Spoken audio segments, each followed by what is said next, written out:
Тугандар, мынакей Курманбектин экинчи аты дагы чыгып калды. Курсаты окшойт аттарың куку. Баскан турганын байкаңыздар, бунун дагы маалыматын алып берейин сиздерге. Жаккан болсо чаласыздар. Жакшы экенин эгесинин айтымында деп маалыматтарын азыр эфирден сырткары дагы бир топко сүйлөштүк эле.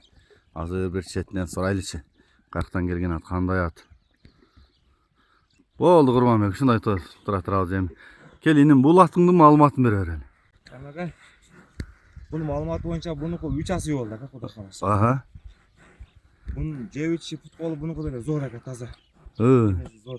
Taza ata. Bul daha joğun at ki ne? Bul böyle joğun ata ka zor at. Yaşatlar geldi ka. Ben koyum dese, ulaka çavam dese de yaşatlar ka. Aygır ulağı var uken. Aygır ulağı zor bununki da ka. Жақсы. Бойы қанша шығып қалады? Bununki da 60 karat ka. 60 karat. Nargı kaçkanlıkı değil 60 mı? Bunun bası kança? Bununki 320 mı? 320. Bu tuğul taza o?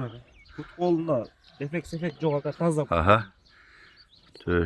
Tüsü de geremetken vay. Artçakları. Tüyakları da büyük. Kavakı jağı mına. Жақыннан daha gösterip vereyim. Tişi. Ağzuları. Tatlı. Görünüyor da. Artçakları. Bunlar жакыдан айдан арчагын көрсөтүп кола. Чаткагыны, сооруну сурагандарга. Жанар. Жоонат экен мунусу да бирок.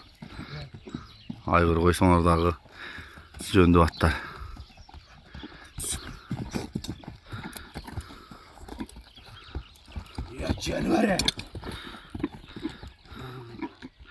Болду жарайт. Баасы 320 болду.